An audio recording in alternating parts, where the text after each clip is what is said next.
Hello friends, in today's sessions we are going to be discuss MSBT Diploma in Electronics Group, third semester subject Linear Integrated Circuit, whose subject code is 22423.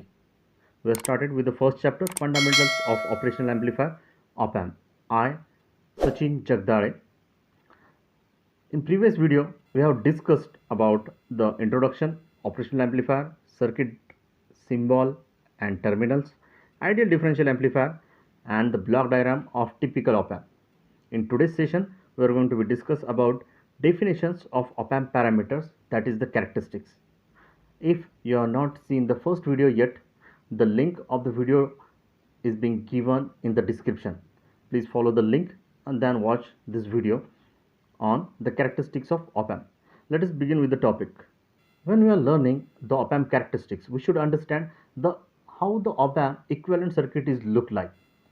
The equivalent circuit is made up of differential input resistance Ri, the voltage gain AV, and the output resistance RO.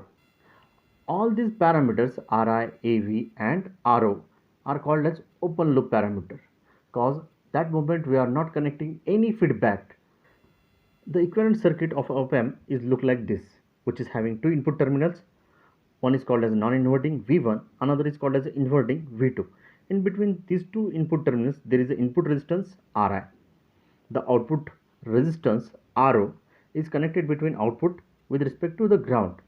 There is a differential gain as well as a differential voltage are also present. Now let us see what are the different characteristics or parameters can have on of op-amp. So there are 20 different parameters we have to study when we are understanding the op-amp in detail. When we are studying the characteristics, that means we are comparing the op-amp in an ideal condition as well as in a practical condition.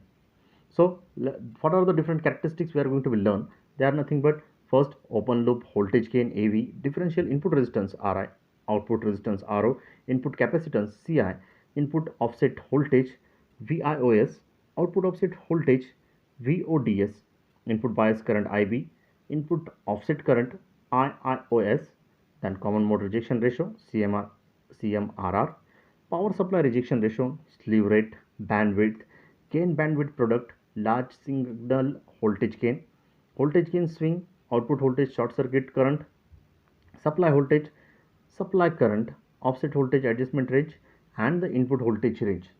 Let us begin with the first parameter, that is open loop voltage gain. It is the differential gain of an op-amp in the open loop mode of operation. Open loop mode is the mode of operations without any feedback. The open loop gain is very high. It is denoted by AV. So VO is equals to AV into VD. So when we are calculating AV, AV is nothing but VO upon VD. Second, differential input resistance Ri, or the input resistance. It is also called as a input resistance. It is defined as the equivalent resistance measured at either the inverting or non-inverting terminal with the other terminal connected to the ground. Ri should be as high as possible. It is in few mega or giga ohms, or in practically it should be in mega or giga, but theoretically it should be an infinite resistance. Third parameter is output resistance RO. It is defined as the resistance measured by looking into the output terminals of op-amp. When the input sources are short-circuited, it is denoted by RO and measured with respect to ground. RO should be as small as possible. Theoretically, it should be 0 and practically it should be as small as possible. So it is in few ohm is available. The next parameter, input capacitance Ci.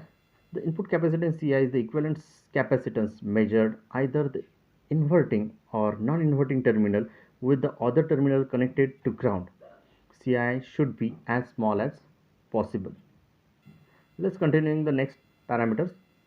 Fifth, input offset voltage VIOS. A small differential input voltage that is required to be applied to the op-amp in order to make its output 0 is called as a input offset voltage. It is normally in few millivolt. Ideally it should be equal to 0. So actually when we are having two input terminals, so definitely there is the differential voltage is always present. So we have to make that differential voltage should be 0 when there is no input voltage is applied. So to adjust it, it required an input offset voltage, and which is in few millivolts only. Next parameter is the output offset voltage, VODS. The output voltage produced due to input offset voltage is called as output offset voltage, even when the signal input is 0. A compensation network should be used in order to nullify this output voltage. So we need to be adjust the output voltage should be 0 when we are using the op-amp. So there is an compensation network is present to adjust the output voltage should be 0. Next, input bias current IB. The input bias current IB is defined as the current flowing into the two input terminals of op-amp. IB is equals to IB1 plus IB2 divided by 2. Ideally, the current IB1 and IB2 must be 0, because as we already discussed, when it's an open source or open loop configuration, there is no input is applied, and when there is no input applied, so that means there is a 0 current is flowing. Next, input offset current IOS. The input offset current IOS of an op-amp is defined as the algebraic difference between the current flows into its inverting and non-inverting terminal. IOS is equals to IB1 minus IB2. Ideally, the input offset current must be 0 and practically as small as possible. Next parameter is a common mode rejection ratio, that is CMRR. The common mode rejection ratio is defined as the ratio of differential gain to common mode gain. CMRR, it is denoted by rho, is equals to AD divided by ACM, where ACM is the common mode gain, the gain which a practical differential amplifier amplifies the common mode signal. VC is called as a common mode gain ACM. Ideal differential amplifier, the differential gain AD should be infinite, the common mode gain should be 0, and practically it is negligible ACM. Next, power supply rejection ratio, PSRR. The change in the op-amp into offset voltage VIOS due to variation in the supply voltage is called as a power supply rejection ratio. Power supply rejection ratio is equals to delta VIOS divided by delta V, where delta VIOS is equals to change in offset voltage and delta V change in supply voltage. Ideally, PSRR should be equal to 0 and practically it should be as small as possible. Next parameter is a slew rate. Slew rate is defined as the maximum rate of change of output voltage per unit time. The unit slew rate is volts per microsecond. Slew rate is equals to dVo by dt. Slew rate decides the capability of op-amp to change its output rapidly, hence decides the highest frequency of operation of a given op-amp. Slew rate should be ideally infinite and practically as high as possible. So slew rate is defining on what frequency it should operate. Bandwidth. Bandwidth of an operational amplifier is the range of frequency over which all the input signal frequency are amplified almost equally. Thus, the gain of an amplifier should be constant from 0 to infinite Hertz frequency. Next, gain bandwidth product. It is the bandwidth of operational amplifier corresponding to the voltage gain of unity 1. The graph of open loop gain versus frequency of IC741 it shows GB, which is equals to, that is nothing but gain bandwidth is equals to 1 megahertz. Next parameter, large signal voltage gain. Voltage gain is equals to output voltage divided by differential input voltage. AV is equals to VO upon V1 minus V2, which is nothing but VO upon VD. The VO is much larger than VD. This voltage gain is called as a large signal voltage gain. It is same as open loop gain. Next, output voltage swing. The maximum output voltage swing is defined as the difference between the positive and negative saturation voltage of op-amp. Maximum output swing is equals to plus Vsat minus Vsat. Suppose Vsat is equals to 0.9 VCC and minus Vsat is equals to 0.9 Vcc, and the supply voltage is of plus minus 15 volt, then Vo max is equals to plus minus 13 Vcc approx. So totally the voltage swing is of 26 volts. Next, output short circuit current. The op-amp output should never be short circuited to ground, because then a large uncontrolled output current would flow and damage the op-amp. In order to this, a short circuit protection circuit is built internally in even operational amplifier to limit the output short circuit current to few values. It is denoted by ISC, and its typical value is around 25 milliampere. Next parameter, supply voltage.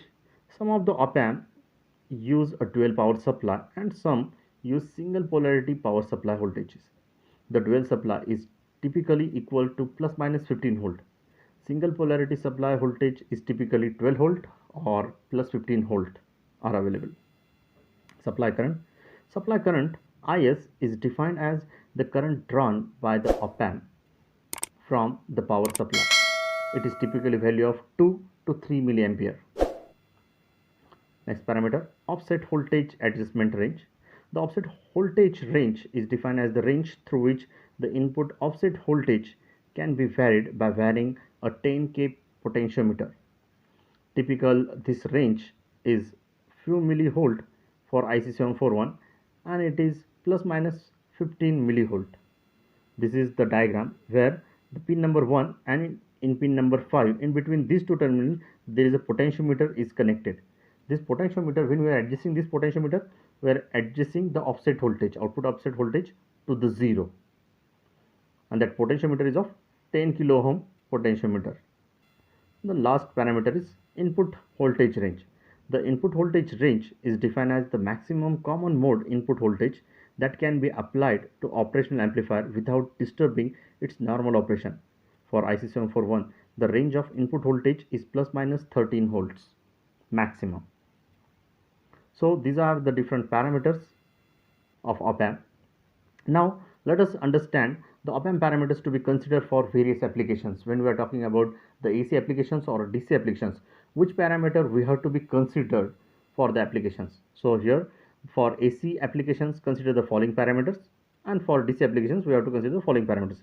Let us see about the AC applications. We have to consider input and output resistance. Next, output voltage swing. Next, slew rate, gain bandwidth product, input offset voltage and current, equivalent noise voltage and current. And for DC applications, we have to consider input and output resistance, output voltage swing, input offset voltage and current, voltage gain, large signal. So these are the parameters we have to be considered while designing for the applications, whether we are designing for the AC applications or whether we are designing for the DC applications. Let us solve some of the problem based on these parameters. The first problem is, how fast can output of op-amp, that is operational amplifier, change by 10 volt if its slew rate is of 0.5 volt per microsecond. So for this one we have solution. Let us see the given data. In given data they have given the output voltage which is of 10 volt and slew rate is of 0.5 volt per microsecond. Let us start. We have to find time dt. Slew rate is nothing but dVo by dt.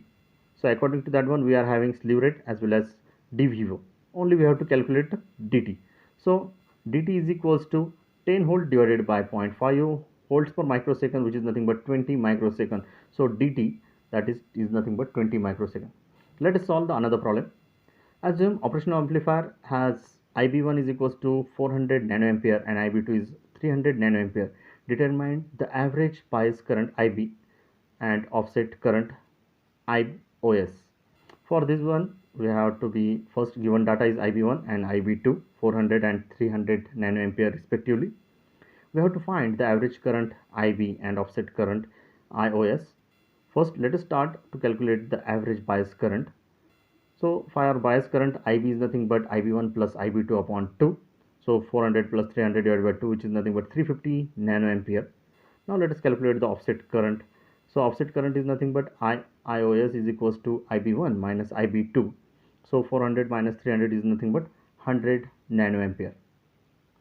So these are nothing but we are calculating the output. So here we have calculated the average bias current and offset current. Let us see the third problem. Assume slew rate for 741 is 0.5 volts per microsecond. What is the maximum frequency of undistorted sine wave that can be obtained for 12 volt peak and 2 volt peak? So let us see what is the given data is nothing but they have given the slew rate only 0.5 volts per microsecond, and we have to calculate for frequency for we have to find out maximum frequency at 12 volt and 2 volt peak respectively. First, for 12 volt, Vm is equal to 12 volt, so Fm is equals to S upon 2 pi Vm. So S is nothing but 0.5 into 10 to the power 6, and we have 2 pi into 12, that is the Vm. So it's nothing but frequencies of 6.63 kilohertz. Similarly, for 2 volt, it is around 39.79 kilohertz. So in this video, we have seen the different parameters of op-amp, and there are different parameters we have compared along with the ideal op-amp as well as practical op-amp also.